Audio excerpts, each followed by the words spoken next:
Bienvenue sur le site de l'obélisque inachevé, l'un des monuments anciens les plus fascinants d'Égypte. Nous nous trouvons ici à Assouan, au cœur des célèbres carrières de granit d'Égypte. Ce site est particulièrement important car il offre un rare aperçu des techniques et de l'artisanat des anciens Égyptiens, en particulier sous le règne de la reine Hatshepsut. Si cet obélisque avait été achevé, il aurait été le plus grand obélisque jamais réalisé, mesurant environ 42 mètres de haut et pesant environ 1200 tonnes. C'est plus du double de la taille de tout autre obélisque que les anciens Égyptiens ont réussi à ériger. Il était destiné à se dresser dans le complexe du temple de Karnak à Luxor, un site où de nombreux obélisques ont été érigés pour honorer les dieux et les pharaons. Les obélisques étaient considérés comme des symboles de pouvoir, de force et de connexion divine. Ils étaient généralement fabriqués à partir de blocs de pierre uniques, soigneusement taillés dans la roche avant d'être transportés et érigés dans des complexes de temples importants.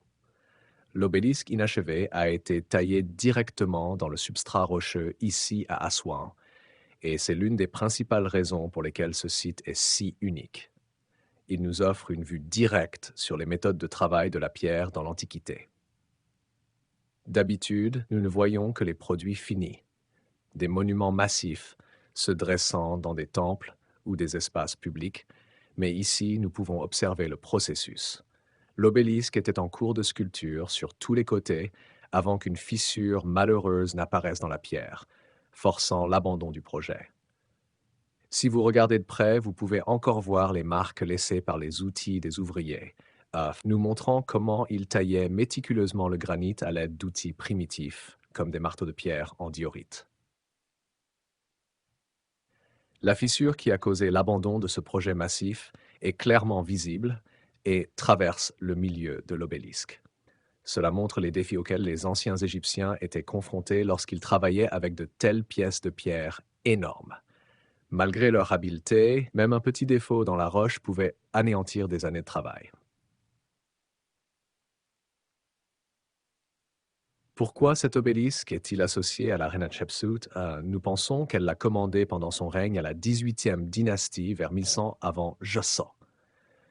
Hatshepsut était l'une des pharaones les plus puissantes et les plus prospères de l'histoire égyptienne.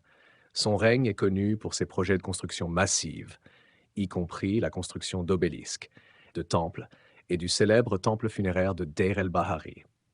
Ce site nous donne également un aperçu des méthodes de transport utilisées par les Égyptiens pour déplacer ces monuments massifs. Une fois l'obélisque taillé, il aurait été transporté sur le Nil jusqu'à sa destination finale. Mais pouvez-vous imaginer déplacer quelque chose d'aussi énorme avec seulement la technologie ancienne? C'est vraiment un témoignage de leur ingéniosité et de leur détermination. Aujourd'hui, l'obélisque inachevé reste un monument incroyable à l'ambition humaine, à l'artisanat et aux défis techniques auxquels étaient confrontés les anciens Égyptiens. Il est un témoin silencieux de leurs grandes aspirations architecturales et nous offre à nous visiteurs modernes une fenêtre sur le passé.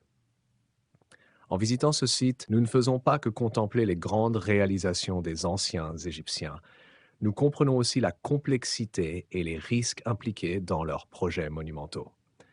Le fait que cet obélisque reste inachevé ajoute une couche de mystère et d'intrigue au site. Il nous permet de voir le travail en cours, ce qui en fait un site archéologique unique qui diffère des structures terminées que nous voyons généralement en Égypte. Alors, pendant que vous explorez la carrière et vous promenez autour de cette énorme œuvre inachevée, prenez un moment pour réfléchir à l'incroyable compétence, aux efforts et à la vision qui ont été investis dans ces projets grandioses et à ce que cela devait être de travailler sur un monument aussi colossal il y a des milliers d'années. L'obélisque inachevé reste un rappel des capacités et des limites d'une des civilisations les plus avancées de l'histoire. Merci de visiter ce site remarquable.